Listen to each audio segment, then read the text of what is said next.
സ്വാമിയെ ശരണമയ്യപ്പ എന്ന് പറയാനുള്ള, അയ്യപ്പനെ രക്ഷിക്കാൻ നീ അയ്യപ്പന് മാത്രമേ കഴിയൂ എന്നുള്ള സാഹചര്യത്തിലേക്ക് കാര്യങ്ങൾ എത്തിയിരിക്കുകയാണ്. ആ ശ്രീകോവിലിരിക്കുന്ന അയ്യപ്പനെ പോലും സംരക്ഷിക്കാൻ പിടിപ്പില്ലാത്ത, നമ്മൾ വിചാരിക്കും ഇവരൊക്കെ മണ്ടന്മാരാന്ന്. ഇവര് മണ്ടന്മാരല്ല, നമ്മളാ മണ്ടന്മാര്. ഇതൊക്കെ ഒരു സർക്കാരിന്റെ ദേവസ്വത്തിലേക്ക്, ഒരു അമ്പലത്തിലേക്ക് ഞാനോ നിങ്ങളോ വിശ്വാസത്തിന്റെ പേരിൽ ഒരു രൂപ ഇടുമ്പോ അത് സംരക്ഷിക്കാൻ കെൽപ്പുള്ള നട്ടലുള്ള ഒരു സർക്കാർ ഇവിടെ ഉണ്ട് എന്നുള്ള ബോധ്യത്തിലാണ് അത് ചെയ്യുന്നത്.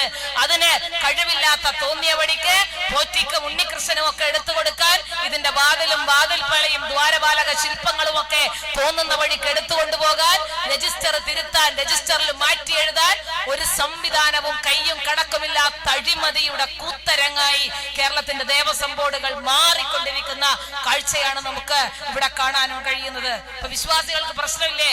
സംഘടനക്കാരൊന്നും പ്രതിഷേധിക്കാനില്ലല്ലോ, സംഘടനക്കാരൊന്നും പ്രതിഷേധിക്കാനില്ല, ആർക്കും പ്രയാസമില്ല.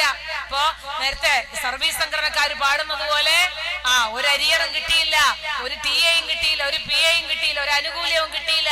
അപ്പൊ നാലും പാട്ടുപാടിയേ പറ്റുള്ളൂ. ചെങ്കൊടിക്ക് കാവലാൾ ചെങ്കനൽ കണക്കൊരാൾ എന്ന് പാട്ടുപാടും. എന്നിട്ട് പുറകു പോയിരുന്ന് പൊട്ടിക്കരയുന്ന CIT-കാരുടെ അവസ്ഥയാണ് കേരളത്തിലെ മുഴുവൻ ഇടതുപക്ഷക്കാർക്കും എന്നുള്ളത് തന്നെയാണ് പറഞ്ഞു വെക്കാനുള്ളത്.